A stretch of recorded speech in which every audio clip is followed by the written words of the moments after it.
welcome to the new news update for Freestyle Motocross. It is the 14th of July 2020.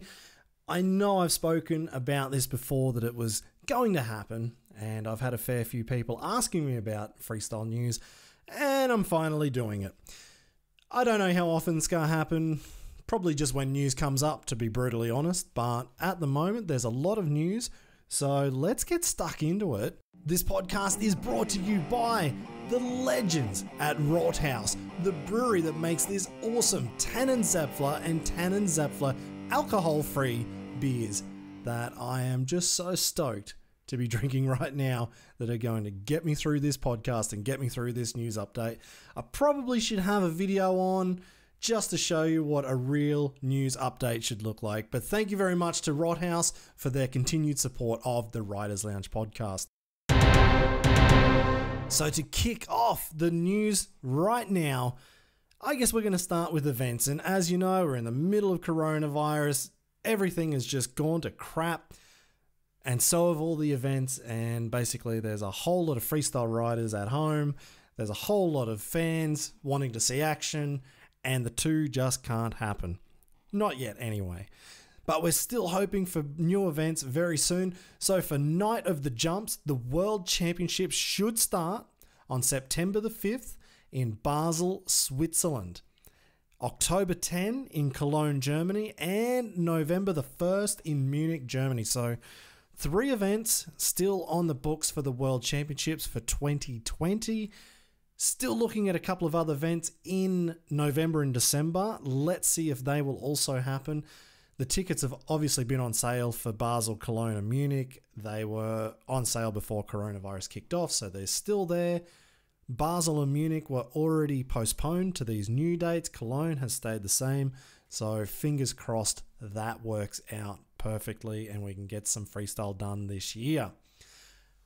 Actually, some huge news from Night of the Jumps, and this is something that I've been working on for a couple of years now, and I'm stoked to finally let the cat out of the bag. We are jumping into an all-new esports series with the eFMX World Championships, and it's with a brand new mobile phone game from Aussie Adrenaline, from Ash Will. I think I've known Ash almost as long as I've ridden freestyle motocross. He's been involved in FMX since pretty much the start in Australia. He was doing all sorts of videos for Aussie Adrenaline. And if I remember correctly, when we were talking about this about 2 years ago in Berlin, he said he wanted to create a video game just for himself. He just wanted to do it. So he went and basically learned how to build a video game. And that's how we've got to this brand new game called TIMX. This is Motocross. So Night of the Jumps and TIMX have joined forces to bring this first brand new esports series to life. The first 16 riders, the first 8 riders of the 16 have been released. Josh Sheehan from Australia, the triple backflipping unicorn, is going to throw down. Let's see if he can do some triple backflips in this game. Michael Malero from Spain, he's been working on double flips. He's a 5-time world champion. I'm sure he wants to become an eFMX world champion as well. Pat Bowden from Australia, who has been involved in this game pretty much from the very start. He was sponsored by Aussie Adrenaline for at least 10 years that I know of, probably longer. Adam Jones, I don't know if he plays too many games, but I'm sure when he gets into a game or whenever he gets into a competition, he just wants to win. So look out for Adam.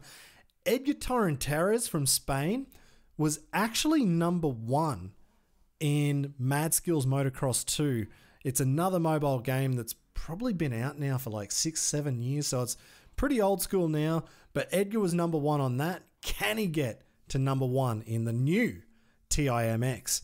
Javier Villegas from Chile, he'll be another one to look out for. He's got plenty of time there in the Action Village, being the mayor and running after everything, so maybe he can get into the games as well. Jose Morales from Spain, he was also in the top 50 of Mad Skills Motocross fair few years ago now, I guess. So obviously the two Spaniards, Edgar and Jose, they're kind of the gamers here. And Fred Carrillos from Brazil. So that's the first 8 riders released. We've got another 8 riders to be released very, very, very, very soon, because this will start on July 25th. So 7 o'clock Central European time. I think it's +2 UTC. Basically, next Saturday night in Europe will be the start of a brand new Night of the Jumps EFMX World Championship Series. The first time Night of the Jumps have ventured into esports, and this is something that we're planning to do at our events, at all the World Championship events. You can come into the arena and we'll be having some video game tournaments with TIMX. Some other news I actually just saw today, Crusty Demons. Apparently they're coming back in February next year, 2021, in New Zealand. And if you saw what they got up to this year, last year, trying to run a brand new tour in Australia. I think they got 3/4 of the way through the tour, and unfortunately the promoter that took it on went bankrupt. So it's interesting to see that New Zealand has popped up for February next year. I don't know if it's the same promoter. I don't know. Maybe it's somebody new has taken over the Crusty Demons tour. Let's see. I don't know if there's been other freestyle motocross events yet, but definitely this weekend will be one of the first since coronavirus has stopped everything in the world, and it's at Petr Pilat's place in Prague in the Czech Republic. So it's the jam that Petr puts on every year. This must be the 10th, 12th, 13th, 14th year. I can't remember. And I've ridden at 2 or 3 of them, and it's about 20 minutes from Prague. So 1,000 people are allowed to be there. Tickets are on sale for 150 crowns, which is about 12 euros. So if you live in Prague, in Czech Republic, or you live even close to the Czech Republic, this is one hell of a show. It's so damn fun. I've done it a couple of times myself. One of the best shows I did every year that I lived in Europe. So make sure you get there. And actually, all of the money from ticket sales will be going to the local hospital, who have looked after Pilat so many times, he told me. And then actually just today, I saw on Instagram, he was already at the hospital, not giving the money away just yet. He had a massive crash yesterday. So straight away, he's back to the hospital. He tried a 360. He said it wasn't the biggest 360, but the rotation was just out, and he completely pancaked it. He's okay. He's hit his head, but he's pretty good. His whole body's a bit banged up, but he will definitely ride this weekend. Also, the Italians will be there, like Leo Fini, Davide Rossi, Massimo Bianconcini. They'll be there to ride. So it's going to be a pretty big weekend. And of course, the other Czech riders will be there as well. I will get back there. I'm so stoked to finally go back. I won't be riding, of course, unfortunately, but I will do a little bit of live streaming on the Night of the Jumps Facebook or Instagram account. I don't know. So make sure you check out the Night of the Jumps Instagram, Facebook. I'll do some live streaming and we'll see what happens. I don't know if you've heard anything about X Games, but it's been cancelled this year as well. But the rumour mill is apparently they're looking for something to fill it with. I don't know what it is, but let's just see. That's just the rumour mill for right now. Another event that's happening over in America is actually the FMX Fight Club. If you've seen the Fight Club for the Moto guys, I'm guessing it's going to look pretty much the same as that. So it's a special on fight.tv. Jared McNeil just put out a little news release just a couple of days ago. There's Best Whip, Step Up, Quarter Pipe, and a Pick Bike race.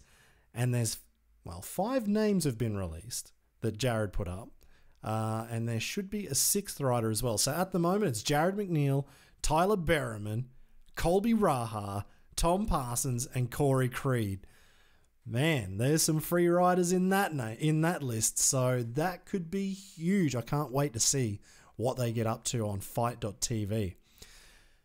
if you listen to the Adam Jones podcast, which is already out for 1 week now, actually Adam was talking about Red Bull X Fighters, and this is a bit of news that if you didn't know, it didn't happen. X Fighters were looking to come back this year in Valencia. It was just going to be a one-off event. It was supposed to happen in June, and that was the last I heard of it. But Adam told me that actually they were looking for another date in July or August, but then it was also cancelled because of this coronavirus crap. But the rumour mill from Adam Jones is there's maybe a tour coming next year. That's all I know. Whatever we were talking about with Adam in that podcast. So let's just see if we find anything. If I find anything out, I'll let you know.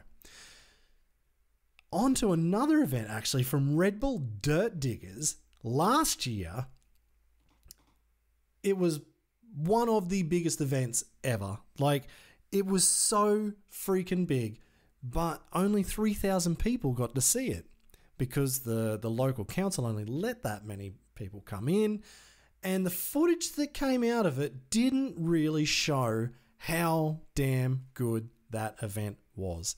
But Tyson Trainer has just released his own video about a week or two ago of Red Bull Dirt Diggers, and he is actually the filmer with Colby Raha. So he won the X Games Real Moto video series last year with Colby. So you've got a young guy with one camera just turned up with a camera in his pocket. There's no big budget here. It's no bullshit. It's just awesome freeriding goodness. So make sure you check out Tyson's video of Red Bull Dirt Diggers, and it's just more the essence of freeriding in that clip. I actually have my own footage, kind of the making of that event. I'm not a video editor at all. Maybe I'll release it. If people ask for it, I'll do it, but it's kind of interesting. It was maybe the few months leading up to Dirt Diggers when we, still not even sure how it was going to look, what was going to happen. So there's probably 10, 20 minutes of some behind the scenes footage. I might put it together for you. Going into new bike reviews, well, I'm not going to review anything, but the new bikes have just been released. KTM and Husqvarna are always first and always look the best. I'm not sponsored by KTM anymore, but I still think they look the best. The 4-strokes come out with the adjustable power on your phone. The 250 SX, the 2-stroker, still no fuel injection. Hopefully that comes next year. And it looks like the Kawasaki 250 has joined the 450 ranks with the electric starter and hydraulic clutch. And also they've got the cross-country models out, and it looks like a few of the brands have got cross-country models now as well. Suzuki, are they the last? Is that the last manufacturer to not have an electric no Kickstarter, an electric starter? So let's see. Yamaha, well, same news since 2005. The YZ250, the most ridden bike in freestyle motocross, is unchanged again, except for graphics. And this time, what am I talking about? It's a huge improvement. They've changed the color of the blue in their plastics. So there's Yamaha's huge change for the YZ250 2-stroke. Honda, I don't think I've seen any news about the Honda. So we'll have to wait. Once Honda's released, then let's have a little look at the review of all the bikes and see which is the best for freestyle motocross in 2021. But one bike that was released that actually looked kind of cool to me, it's the Beta 300 electric start 2-stroke. How good would that be in freestyle motocross? I mean, it's kind of like the old guys are still riding the 2-strokes, and old guys don't like kickstarting anymore. So an electric start on a 300, I wish I was still riding freestyle right now. I think I would have to go buy that bike. So, no, I don't know. It's something brand new. It's the first time they've released a motocross bike. I think dedicated to motocross in the 2-stroke range. So let's see what comes of that. So trying to wrap this news up because there's quite a lot. I'm just going to go straight into saying the Adam Jones podcast is out now, where he opens up about so much on freestyle motocross and the inner workings of what it was like to be at the top of his game in the glory days of FMX, with all the indoor events and everything that was going on with X Games and IFMA and IFMXF and X Fighters and whatever else. He was in the thick of it from the start, and he's still here now, killing it in 2020. And an extra special by having the Adam Jones podcast is we've still got the 20% discount on all the CBD products from his very own Power Up CBD range. So you can go to powerup-store.com and put in the discount code RidersLounge20. Chuck that in there and you get 20% discount on everything from Adam Jones's CBD range. So this weekend we've got Pilat's Jam. I'll be there. I'll grab as many interviews from as many riders that is there as I possibly can. Thank you very much for tuning into the very first news. She's pretty relaxed here, and I hope you enjoyed it. Catch you next time. Again, I want to thank the Rothaus Brewery from the Black Forest region of Germany for supporting the Riders Lounge podcast and this new news update with the very best beers, not just in Germany, but from around the world. It's the Tannenzaepfle and the Tannenzaepfle alcohol-free beers. They have spent hundreds of years to get this right, and they have nailed it. So make sure you check out rothaus.de, and there's actually a part on the website where you can find the beers in your part of Germany, and I can also put in to the show notes where you can find the beers all around the world as well.